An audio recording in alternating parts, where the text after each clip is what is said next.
On est enfermé 24 heures sur 24, 7 jours sur 7. Dans cet épisode de Derrière les barreaux, la surpopulation pénitentiaire menace de provoquer une émeute dans la prison. Lâchez-moi, laissez-moi tranquille.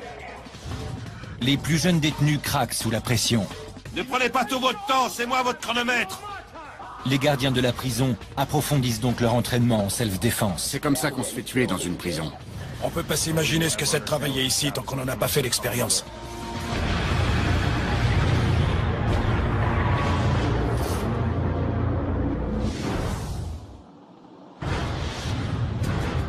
Elle s'étend sur plus de 39 hectares à l'ouest de Chicago, aux États-Unis. Al Capone et le tueur en série John Wayne Gacy y ont été incarcérés. On a exécuté des assassins entre ces murs.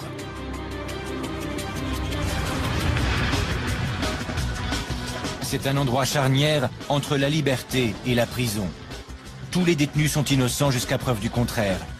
Et chaque jour est un combat pour maintenir le contrôle. Aucune caméra n'a pu y avoir autant de liberté avant ce jour.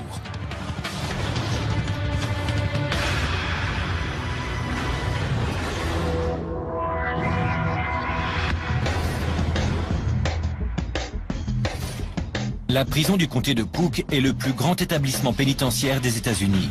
Mais la surpopulation est une menace constante.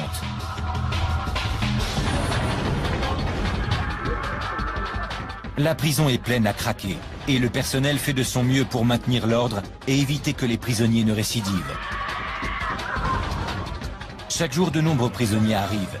La tension monte et la violence éclate dans l'enceinte de la prison. Ici, vous avez de grandes chances de vous faire tuer, poignarder ou racketter. La section 11 est la plus perfectionnée de la prison du comté de Cook. Elle fait face au bâtiment principal et elle est équipée de caméras à chaque étage. Mais la technologie la plus perfectionnée n'empêchera jamais des prisonniers de se battre.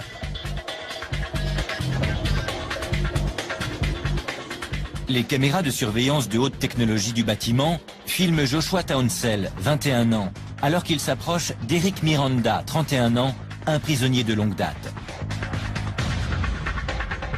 Les deux détenus ont un compte à régler à propos d'une télévision cassée. Il s'est approché de moi, aussi vicieux qu'un serpent. Il m'a parlé gentiment, comme si de rien n'était, pour me mettre en confiance. Joshua Townsell est agressif et il mesure 2 mètres. Il prend Eric Miranda par surprise. Je me suis retourné, il m'a frappé. Et impossible de me défendre. Il y a des détenus dans la salle, mais pas de gardien en vue pour protéger Eric Miranda. Il est seul face à un ennemi beaucoup plus imposant que lui. Je l'ai frappé plusieurs fois au visage. Je l'ai éclaté contre les marches et je suis parti. Pendant ce temps-là, l'un des membres du groupe de Joshua Townsell agresse l'ami d'Eric Miranda. Joshua s'éloigne alors qu'Eric s'écroule sur le sol. Je peux pas ouvrir la bouche complètement, parce que toute ma mâchoire est encore gonflée. J'ai une dent qui me gêne, il va falloir l'arracher. Il m'a fait mal. Il m'a vraiment fait très mal. Lorsque les prisonniers craquent, il y a toujours quelqu'un qui trinque. Et impossible de prévoir ce qui déclenche leur violence. Je leur tombe dessus et je leur montre bien que je plaisante pas.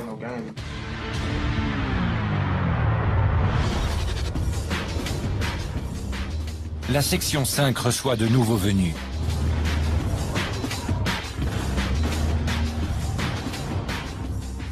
Chaque jour, la tension monte, alors que 300 nouveaux détenus arrivent tout droit des rues de Chicago. Ils sont accusés de différents crimes et délits, depuis la conduite en état d'ivresse jusqu'au meurtre. La prison est pleine à craquer, et la moitié de ces détenus n'en est plus à son premier séjour. On passe tout notre temps dans cette merde. Aujourd'hui, le directeur, Tony Godinez, supervise l'arrivée des nouveaux détenus. Il est chargé de contrôler les prisonniers. Il a une relation particulière avec cette prison. J'ai grandi tout près de ce quartier. Et depuis que je suis enfant, je vis avec les histoires de la prison du comté de Cook. Tony Godinez travaille depuis 30 ans dans le milieu pénitentiaire. Vous avez un problème? Il est arrivé ici en 2006 pour s'attaquer à un problème de taille, la surpopulation. La prison a déjà accueilli jusqu'à 11 000 prisonniers et prisonnières. La surpopulation engendre des bagarres, des agressions à l'arme blanche et des émeutes. Pendant des années, la population de la prison était si élevée que certains prisonniers dormaient à même le sol. La stratégie du directeur consiste à séparer les éléments les plus dangereux du reste des prisonniers. À quel étage? Dites-moi, vous avez fait combien de séjours ici? Un certain nombre. Je voulais vous poser une question. Quand est-ce que vous pensez ne plus revenir? Il sait parfaitement que la prison est toujours pleine à craquer. Il y a tellement de mouvements dans cette prison qu'il suffit de quelques individus problématiques pour perturber le reste des détenus.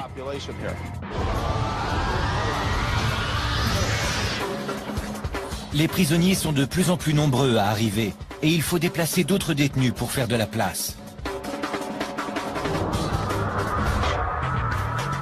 Paco Brown, 27 ans et membre du gang des Vice Lords, se rend à son procès.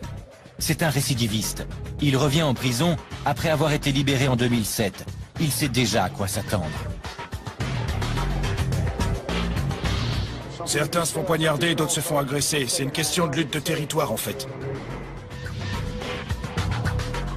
Paco Brown aurait volé près de 70 000 € en espèces à un ferrailleur. C'est à l'intérieur de la prison du comté de Cook qu'il s'est fait tatouer ces 3 larmes. Elles peuvent représenter ses années d'activité au sein du gang ou encore le nombre de personnes qu'il a tuées. Elles sont tellement grandes qu'elles comptent presque double. C'est comme si j'en avais 6. Vous voyez ce que je veux dire? Paco refuse de nous révéler comment il les a obtenues.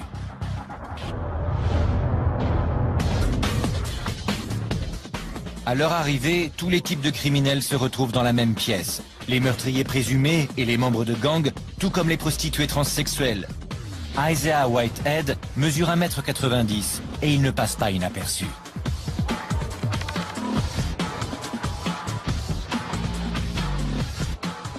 Gardien! Il faut qu'il passe par la sécurité et qu'il soit fouillé, mais pas ici. Cette fois-ci, Isaiah a été arrêté pour vol. J'ai été arrêté pour racolage 119 fois. Ils disent que j'ai volé un soutien-gorge, mais en fait c'était le mien. Je l'ai enlevé pour vérifier la taille. C'est pour ça qu'ils m'ont arrêté. Une fois en prison, Isaiah va devoir affronter les autres détenus, qui s'imagineront qu'il est faible. Il ne voit qu'une fille. Mais Isaiah ne se laissera pas faire. Faut savoir se défendre et les remettre à leur place. Ils vous traitent d'homosexuels ou de transsexuels. Certains prisonniers, enfermés avec des membres de gangs ou de dangereux criminels, craignent pour leur vie. Dans la section 9, ces prisonniers choisissent d'être mis en détention pour leur intérêt personnel, c'est-à-dire en détention protégée. Reconnaissables à leur combinaison jaune, ils préfèrent sacrifier la liberté dont ils pourraient profiter dans le grand quartier et être en sécurité. Ils passent 23 heures par jour dans leur cellule, ce qui réduit les chances d'entrer en contact avec leurs ennemis ou les brutes qui les persécutent. Ryan Malik, 20 ans, a été arrêté après s'être drogué avec du cannabis et du Xanax et avoir dévalisé une station essence. Vol à main armée. J'étais au mauvais endroit, au mauvais moment. C'est la première fois que Ryan est incarcéré. Il est neutre, c'est-à-dire qu'il n'appartient à aucun groupe de prisonniers. Il n'a personne qui puisse le protéger. Eh mec, j'en ai marre! Il a rapidement quitté le grand quartier pour intégrer la détention protégée. C'était du grand n'importe quoi. Il y avait des gangs partout. Les gardiens ne voient pas toutes les bagarres. Il y a des endroits bien cachés. Et voilà. Ryan a récemment reçu une offre qui lui permettrait d'échapper à la violence carcérale. J'ai le choix entre 4 ans dans un établissement pénitentiaire de l'Illinois ou le camp d'entraînement de la prison. Le camp d'entraînement de la prison du comté de Cook offre un programme de réinsertion de 120 jours pour les jeunes délinquants les moins violents. Gardez les bras devant vous et regardez droit devant. Ne tournez pas, continuez tout droit. Allez, on se dépêche! Le sergent Paul Wharton fait passer 18 semaines infernales à 48 jeunes détenus. Oui, mon sergent! Qu'est-ce que tu fais? Retourne à ta place! Tu bougeras quand on te le dira! C'est le premier jour. Concentrez-vous sur moi! Vos camarades n'en ont rien à faire de vous! Tous les détenus du camp d'entraînement ont plaidé coupables lors de leur procès. Contre le mur! Allez, plus vite! En échange, le juge les a envoyés dans ce camp. Allez, on se dépêche! S'ils quittent le programme ou qu'ils en sont exclus, ils devront effectuer la totalité de leur peine. Ne prenez pas tout votre temps! C'est moi votre chronomètre! À suivre, un détenu craque et ne supporte plus la vie en prison.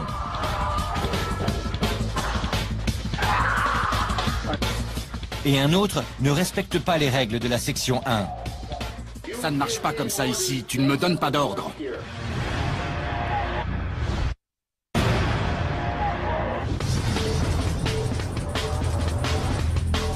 La prison du comté de Cook à Chicago aux États-Unis. Les cellules sont pleines et la tension monte parmi les détenus. La situation est véritablement explosive.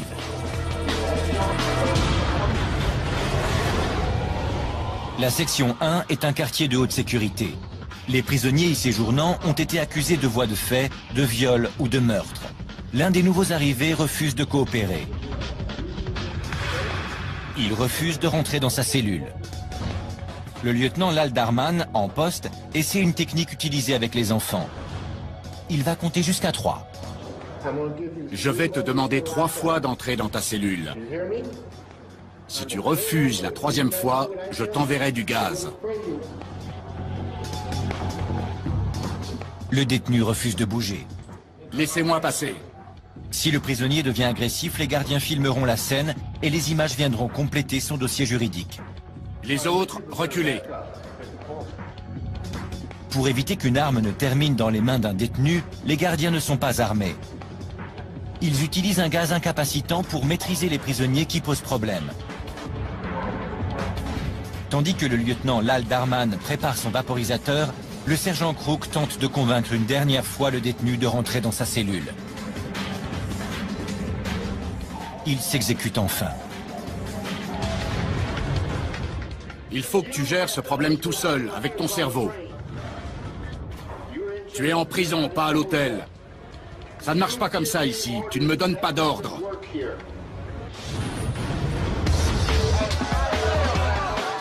Les nouveaux détenus ont du mal à s'adapter aux règlements très stricts de la prison. Ok, on y va. Ils doivent marcher quand on le leur ordonne, se lever quand on leur dit de se lever et se coucher quand on leur en donne l'ordre.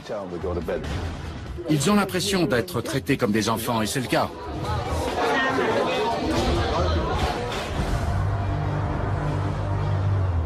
Au sein de la section 2, la plus grande difficulté que rencontre Isaiah Whitehead est de maintenir son apparence féminine. Le jeune prostitué transsexuel n'a pas d'argent et il ne peut pas acheter de produits cosmétiques à l'intendance de la prison. Ses habitudes esthétiques et son look sont donc radicalement différents. La dernière fois que vous m'avez vu, j'étais pas complètement rasé. Mais j'étais pas aussi poilu que je le suis maintenant. C'est loin d'être l'idéal.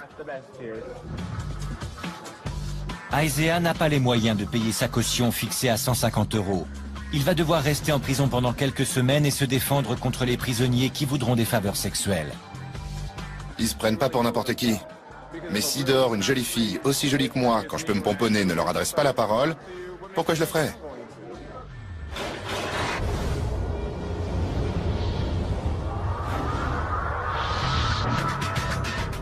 Dans la section 6, Paco Brown, 27 ans, obtient facilement ce qu'il veut. Ce n'est pas la première fois qu'il séjourne à la prison du comté de Cook, et sa réputation lui permet de se faire respecter. Je connais presque tout le monde ici. Il y a toujours quelques grandes pointures à connaître en prison.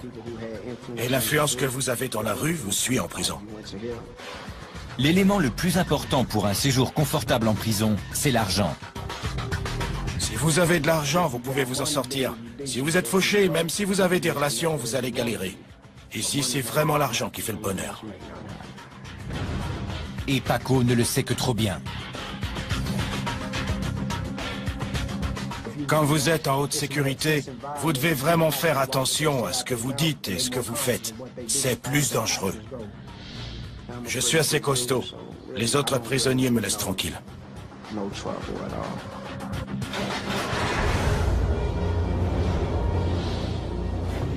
Pour échapper à la prison, certains détenus optent pour le camp d'entraînement. De nombreux prisonniers attendent pendant des mois de pouvoir intégrer ce programme. Vous ne pouvez faire bonne impression que la première fois. Encore, du nerf! Si ces jeunes délinquants terminent le camp d'entraînement et sont relâchés, ils ont 2 fois moins de chances de récidiver que les autres détenus. C'est bien compris? Oui, mon sergent! Le camp d'entraînement est extrêmement strict. Les prisonniers doivent faire de l'instruction, assister à des cours, et les sergents instructeurs passent leur temps à leur hurler dessus. Vous devriez avoir honte! Recommencez. Allez, plus vite. Levez bien votre plateau et gardez les pieds serrés. Ryan Malik a 20 ans, et il prend son premier repas au camp d'entraînement. Levez vos plateaux jusqu'à la poitrine et avancez! Même pendant leur repas, les prisonniers ne sont pas autorisés à se parler ni à se regarder. Vous ne savez pas vous comporter correctement? On va vous apprendre. C'est bien compris? Oui, mon sergent! Les prisonniers qui refusent d'obéir aux ordres sont vite remis à leur place. Va au coin! Quand l'un d'entre vous va au coin, il empêche les autres de pouvoir se reposer. Ils ne reçoivent que 5 avertissements avant d'être renvoyés de l'autre côté de la prison. Ok, on y va! Ces jeunes sont sous le choc. Ils ne pipent pas un mot. Et je vous garantis qu'ils n'ouvriront pas la bouche. Mais dans la section 9, le quartier de haute sécurité, c'est une autre histoire. Les gardiens doivent réagir. Un prisonnier a craqué. Éloigne-toi de la porte! Tyson Reed, 19 ans, accusé d'agression sexuelle, ne supporte pas d'être enfermé dans sa cellule. Il est maintenant...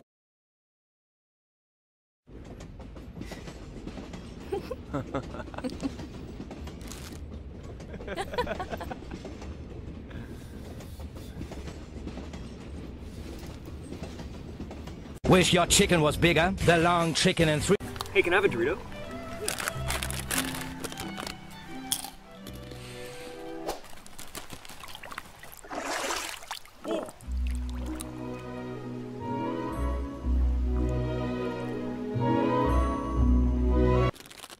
Nice catch. Mom, Dad, this is Cindy. Cindy, yes. So nice to meet both of you. It's nice to meet you finally. Travis has told us so much about you. All good things, I hope. Yes, of course. Good. Please, Thank welcome. you. Oh, Mom, no. Dad, this is Shannon. Oh, hi. Shannon? And this is Aaron. Hey, cutie. That is Jessica. Jenny, Sarah, Megan, Hi. Nicole, Elizabeth. Relax. Using mine. Relax. I'll have this all cleaned up. I'll make you a nice dinner. Love you. Bye. Bye, baby.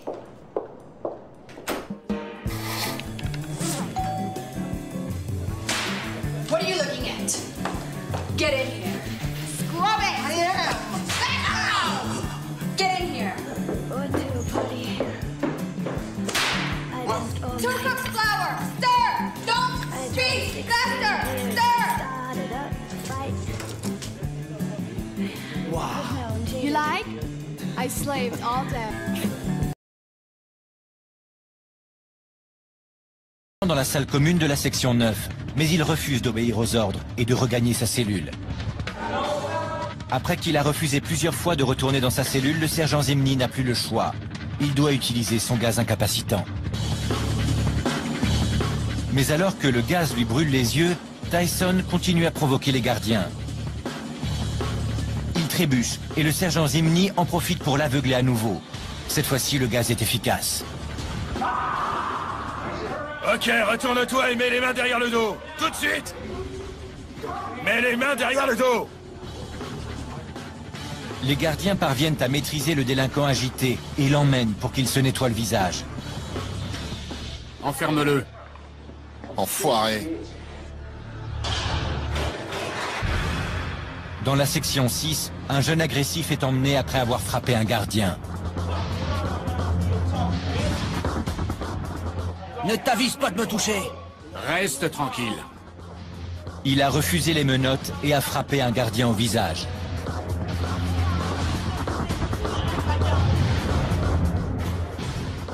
Je vais me faire soigner parce que je saigne et je vais passer une radio car j'ai peut-être le nez cassé. Ça fait partie de notre boulot, c'est pour ça qu'il est aussi stressant. On peut pas s'imaginer ce que c'est de travailler ici tant qu'on n'en a pas fait l'expérience. Personne peut comprendre ce que c'est. Lorsque les détenus deviennent violents, c'est à la brigade criminelle de renseignement, la CIU, de les traduire en justice. Dans la section 9. Tyson Reed est accusé d'avoir craché sur un gardien. Il n'a créé que des problèmes depuis son dernier incident il y a quelques jours. Le jeune homme de 19 ans reçoit donc la visite des inspecteurs du CIU, Joe Duganzik et Jim McCaffrey.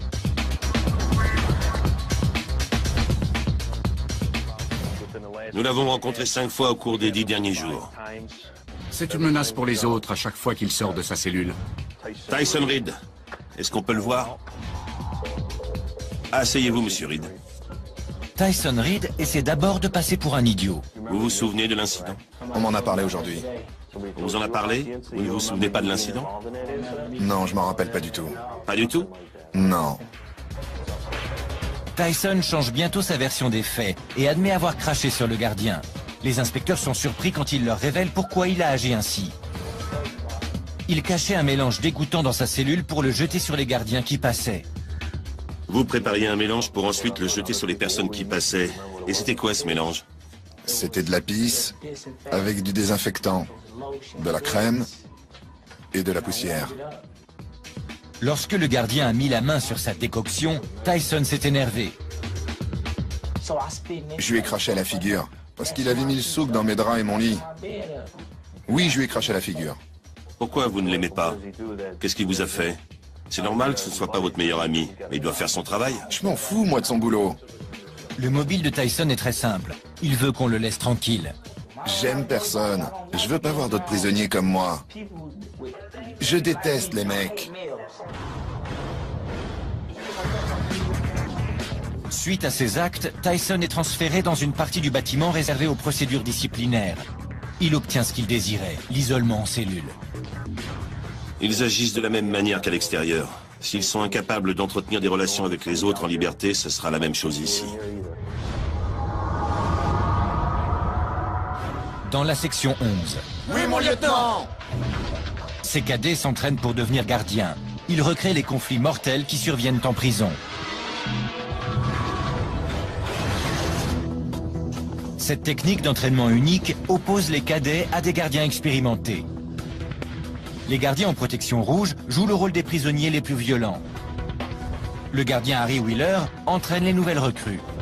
Les rôles qu'on joue durant ces entraînements sont inspirés par des détenus et par des incidents qui se sont déroulés en prison.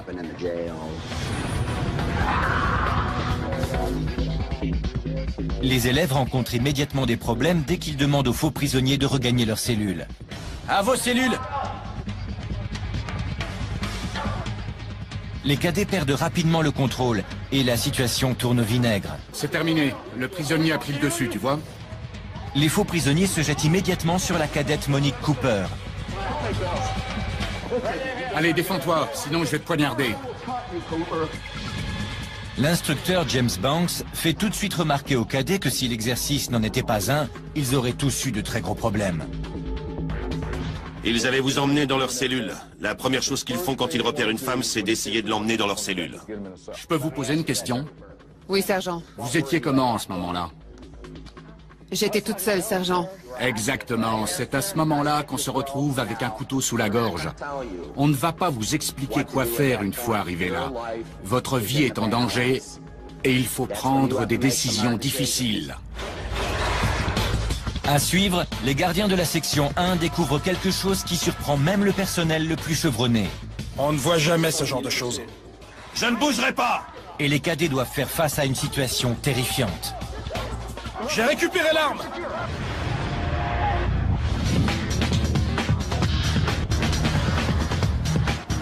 La surpopulation carcérale met en danger les prisonniers tout comme le personnel de la prison du comté de Cook.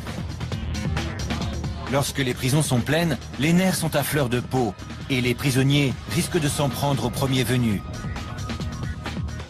Les gardiens apprennent à résister aux provocations perpétuelles des détenus. Ils se mettent à vous insulter, à faire des remarques racistes, ou à vous parler de votre mère, avec qui ils prétendent avoir eu des relations intimes. Ils vous tapent sur le système. L'entraînement des élèves gardiens leur apprend à résister à ce genre de provocation. Harry Wheeler et les autres instructeurs portent des protections rouges. Ils vont simuler les situations violentes que les gardiens d'une prison doivent affronter. Au cours du dernier exercice, les cadets n'ont pas su garder la situation sous contrôle et Monique Cooper était sur le point d'être traînée dans une cellule. Ils doivent maintenant faire face à un autre type de problème. Je vais te poignarder.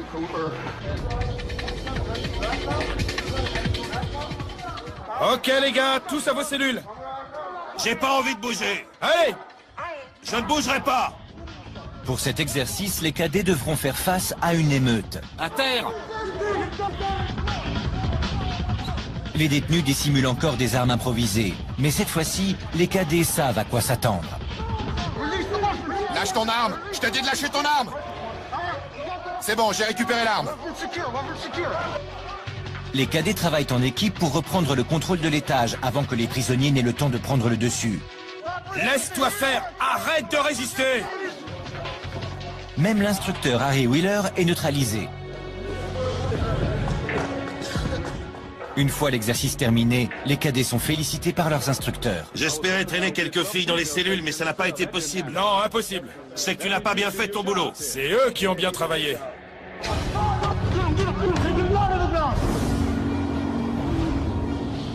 Le bâtiment que les gardiens craignent le plus, c'est la section 1.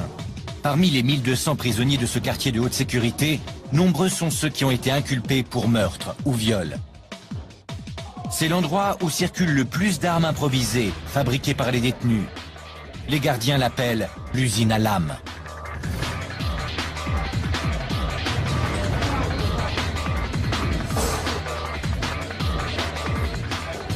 À l'étage E4, les gardiens effectuent une fouille des cellules. Ils suspectent certains prisonniers de préparer un affrontement.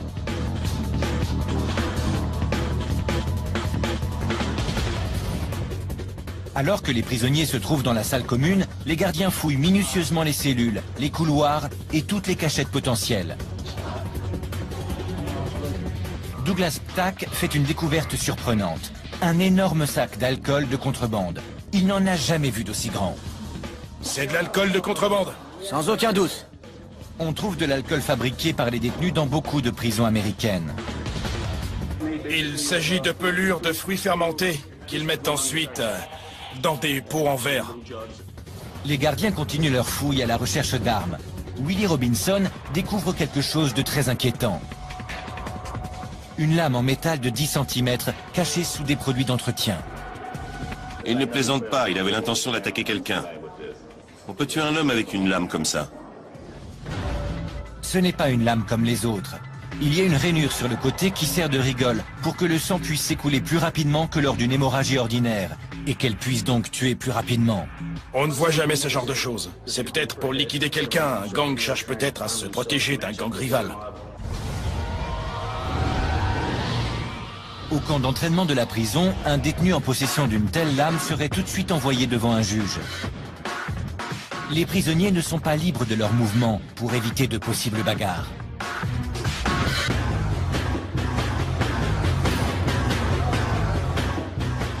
Levez-vous! Allez-y, levez-vous! Oui, mon sergent! Regardez droit devant vous. Vos pieds doivent être à un angle de 45 degrés. Restez immobile. Ne bougez pas d'un poil. Les prisons sont pleines à craquer de détenus dangereux. Les gardiens souhaitent que les jeunes délinquants qui ne sont pas agressifs sortent le plus rapidement possible. Alignez-vous par 3. Gardez les yeux devant vous. Ryan Malik purge une peine pour vol à main armée. Pour lui, le choix qu'il a à faire est évident. Je peux passer 4 ans en prison ou venir ici et repartir à zéro. Les méthodes du programme de réinsertion ont prouvé leur efficacité. 50% des prisonniers qui purgent leur peine dans les autres bâtiments de la prison récidivent, alors que seulement 20% des prisonniers du camp d'entraînement retournent en prison. Je suis très sérieux, aussi vite que vous le pouvez. Mais pour James Hughes, qui a intégré le camp d'entraînement, ces statistiques ne sont pas convaincantes. Le jeune délinquant de 21 ans doute de lui-même. Il rencontre le directeur du camp, John Harrington. Détends-toi. Le capitaine m'a dit que tu voulais abandonner le camp, c'est vrai? Oui, monsieur le directeur. Tu veux bien m'expliquer pourquoi? Je me mets facilement en colère. Et j'ai peur de frapper un gardien à nouveau si je reste. Tu pourrais frapper quelqu'un? Oui, c'est ça. James est accusé de possession de drogue, notamment de 34 pilules d'ecstasy. S'il quitte le camp, il devra purger une peine de 3 ans de prison. 3 ans. 3 ans, d'accord. Tu ne préfères pas sortir d'ici dans 18 semaines plutôt que dans 3 ans? Si, monsieur. Tu n'as passé qu'une journée ici. Oui. Je crois que tu devrais être un peu plus patient. Reste encore une nuit et réfléchis. Il ne lui faut pas longtemps pour se décider. En résumé, James Hughes va quitter volontairement le camp d'entraînement. Il est parfaitement conscient qu'il va retraverser la rue et rester de l'autre côté. Il préfère passer 3 ans en prison que 4 mois en camp d'entraînement. Il est reconduit dans sa cellule avant d'être transféré en prison.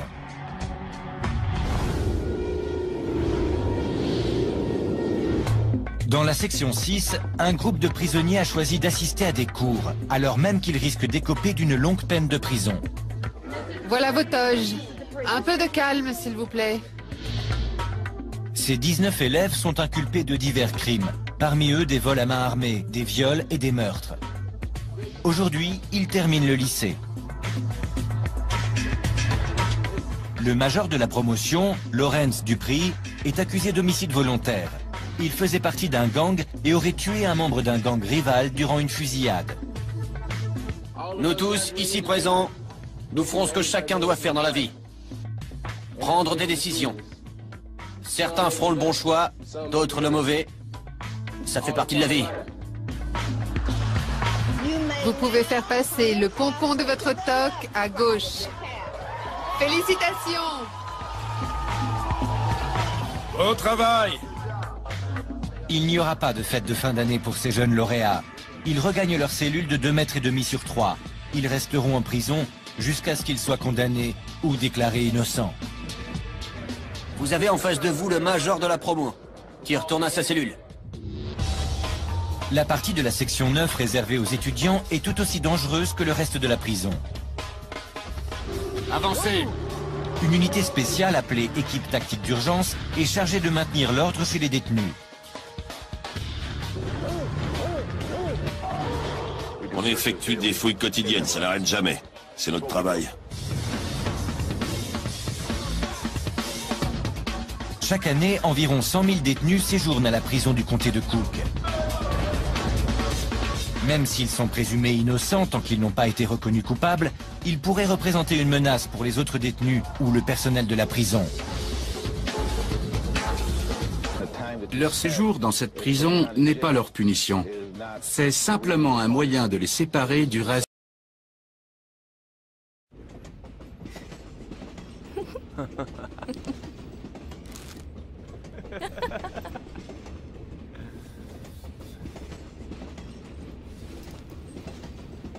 Wish your chicken was bigger. The long chicken and 3. Hey, can I have a Dorito?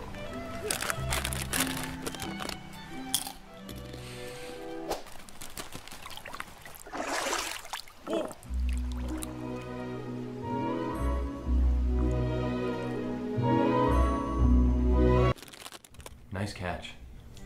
Mom, Dad, this is Cindy. Cindy, yes. So nice to meet both of you. It's nice to meet you finally. Travis has told us so much about you. All good things, I hope. Yes, of course. Good. Please, please, Thank welcome. you. Oh, Mom, no. Dad, this is Shannon. Oh, hi. Shannon? And this is Aaron. Hey, cutie. That is Jessica. Jenny, Sarah, Megan, Hi. Nicole, Elizabeth. Axe using mine. Relax. I'll have this all cleaned up. I'll make you a nice dinner. Love you. Bye. Bye, baby.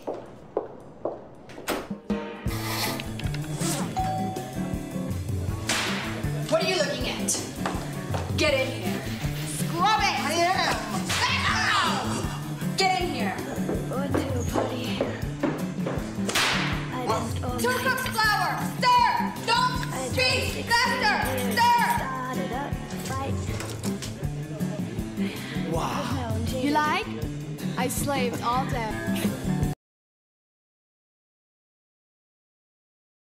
De la société. Lorsque des prisonniers dépassent les limites, le directeur Tony Godinez ne peut pas se permettre d'y penser à deux fois. Hors de question de supporter des comportements difficiles. En cas de problème qui pourrait menacer la sécurité de la prison, on envoie une équipe.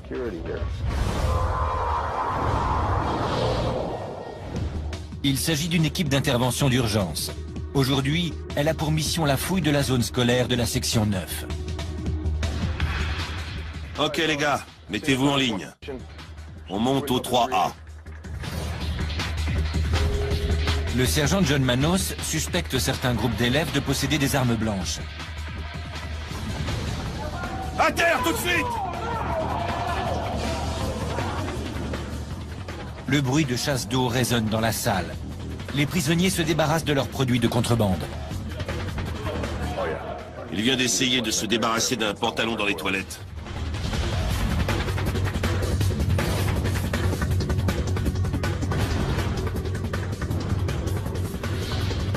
Il découvre des messages codés passés d'un détenu à un autre. Ce sont des ordres venant d'un gang.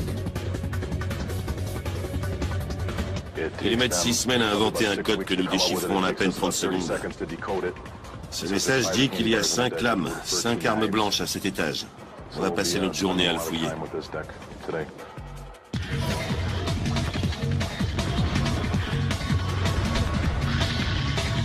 Tout indique qu'une guerre des gangs est sur le point d'éclater.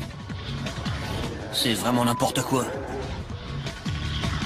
Le sergent Manos sait parfaitement d'où provient le message. J'ai des informations qui laissent à penser que ce message provient de cette cellule. Si ces objets sont utilisés, t'en subiras les conséquences. Si tu caches des choses dans ta cellule, tu ferais mieux de me le dire tout de suite. Le silence du prisonnier vient confirmer les soupçons du sergent. Ces détenus pourraient cacher quelque chose. J'ai également remarqué que certains détenus avaient placé leur matelas devant la porte de leur cellule. Ça peut signifier que l'atmosphère est tendue et qu'ils ont peur de se faire surprendre pendant leur sommeil. Les lames ne sont pas retrouvées. Elles ont certainement été jetées dans les toilettes. Mais le sergent n'a pas besoin d'en voir plus pour réagir. Écoutez tous! Je ne sais pas ce qui se passe là-haut, mais j'ai trouvé des messages qui indiquaient que vous êtes en guerre. Si c'était vrai, vous me le diriez? Non. Certains disent que oui et d'autres que non. Le sergent verrouille toute la zone. Les prisonniers seront enfermés dans leurs cellules, sans promenade, jusqu'à nouvel ordre. C'est pas logique du tout. Il n'y a pas grand-chose qui soit logique ici. C'est comme ça. Non, non, attends! Ils essaient de nous rendre dingues. Dans les couloirs de la section 9, Tyson Reed refuse toujours de coopérer. Il n'est pas très sociable et fait des siennes pour éviter d'avoir un compagnon de cellule.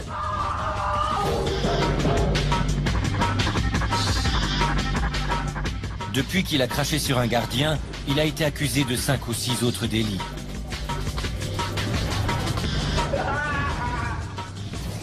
La brigade criminelle de renseignement l'a à l'œil. Il y a eu plusieurs altercations avec d'autres détenus. Hier, il en est même venu aux mains avec un gardien. À l'aide de mouchoirs en papier et d'une ampoule chaude, Tyson a mis le feu à sa cellule. Lorsque les gardiens font sortir l'adolescent, il peut à peine respirer. La fumée envahit le reste de l'étage et les détenus se mettent à crier. On va mourir! Quel est ton problème aujourd'hui? Les gardiens emmènent Tyson et le conduisent à l'hôpital. Pourquoi tu as mis le feu? Le lendemain matin, il regagne sa cellule calcinée et explique pourquoi il a fait ça. J'ai allumé un feu. J'étais énervé. Fallait que je me défoule. Et il ne compte pas s'arrêter là. Vous voulez voir ce que je vais faire demain? Vous voulez voir? Dans le plus grand établissement pénitentiaire des États-Unis, la surpopulation menace de faire craquer les détenus. Pour réduire la violence, la prison doit absolument faire diminuer le nombre de prisonniers. Le directeur général de la prison, Tony Godinez, ne le sait que trop bien. C'est hallucinant. Près d'un demi-million de personnes transitent par cette prison chaque année. En conséquence, il y a des altercations et des agressions à l'arme blanche.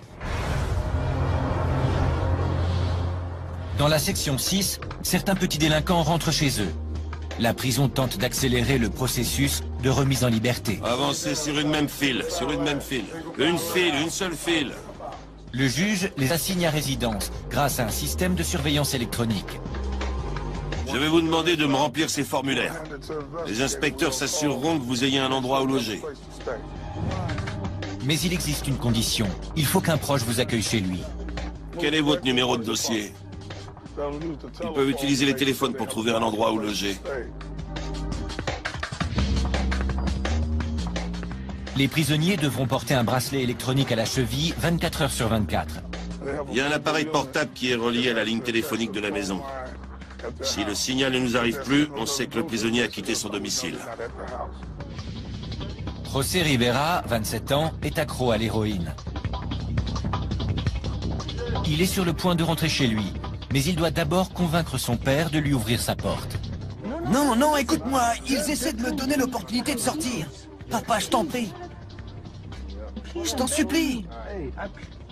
J'ai personne d'autre, papa. José Rivera a déjà séjourné à la prison du comté de Cook. Il volait pour acheter de la drogue et ses relations avec ses proches sont loin d'être au beau fixe. Je connais personne d'autre, papa, s'il te plaît. Ok, bye. J'ai nulle part où aller. Nulle part? Non. José Rivera n'a nulle part où aller. Il restera donc à la prison du comté de Cook. Mon père veut que je reste en prison. Je peux pas rentrer chez moi. Il dit que c'est mieux pour moi.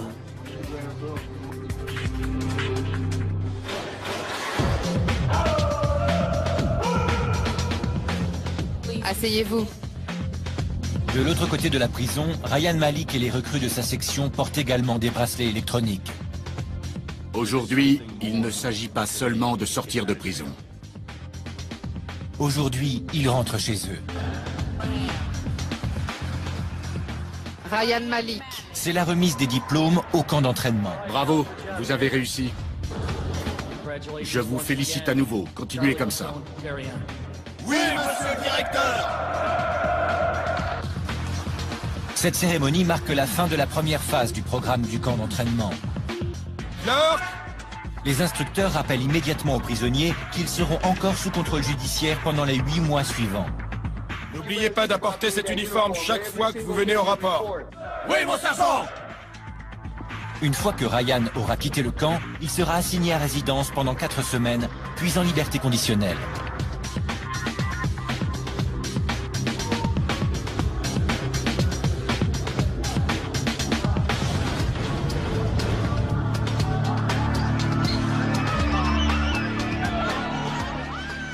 La mère de Ryan est persuadée que son fils ne reverra plus l'intérieur d'une prison. C'est très positif.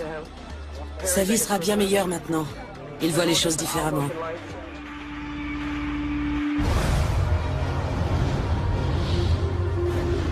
Mais certains détenus reviennent à la prison du comté de Cook. À l'extérieur de la section 11, des gardiens ont découvert un problème préoccupant. Un point faible dans le système de sécurité. Les gardiens découvrent 2 personnes au comportement suspect sur le terrain de la prison. Comment êtes-vous sorti de prison? J'ai purgé ma peine. Et vous étiez où? Dans la section 11. Les 2 hommes ont été relâchés il y a quelques heures à peine. Et les gardiens m'ont communiqué par radio qu'ils t'avaient vu jeter de la contrebande. C'est pas vrai. Vous dites que c'était un caillou? Oui. Ne bougez surtout pas d'ici, je dois informer mon supérieur. Le sous-directeur de la section 11, Daniel Morecci, ne croit pas un mot de cette histoire. Ils prétendent qu'ils essayaient simplement d'attirer l'attention de leurs anciens codétenus. Mais nous sommes en train de fouiller à l'intérieur pour vérifier s'ils ne leur ont pas transmis de la drogue ou des armes. Les gardiens ne perdent pas de temps. Nous avons déployé des unités avec des chiens autour de la clôture. Quand pensez-vous arriver à l'extérieur? Envoyez un autre gardien, la zone à couvrir est vaste.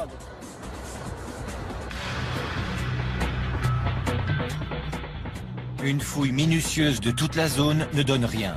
Si de la drogue ou des armes ont été transmises à la section 11, elles ont maintenant disparu au cœur de la prison. On ne sait pas ce qu'ils ont jeté. Ils disent qu'il s'agissait seulement de cailloux, qu'ils voulaient dire au revoir à leurs amis restés à l'intérieur. Aucune preuve n'ayant été retrouvée, les 2 suspects sont relâchés.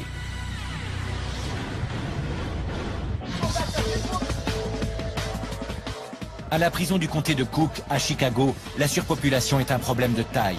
Plus il y a de nouveaux arrivants et plus il y a de problèmes.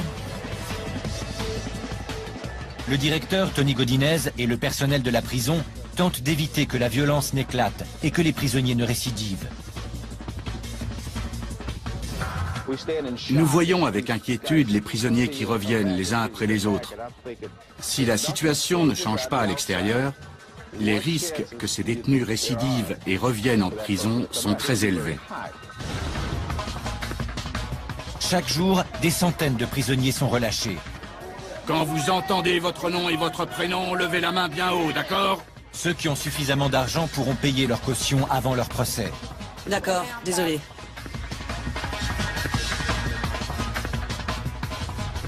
Les prisonniers ressortent de la même façon qu'ils sont arrivés. Certains ne remettront jamais les pieds dans une prison, mais la moitié d'entre eux reviendra à la case départ d'ici 1 an. D'autres prendront un bus qui les emmènera dans une autre prison. Leur séjour à la prison du comté de Cook est terminé, pour le moment.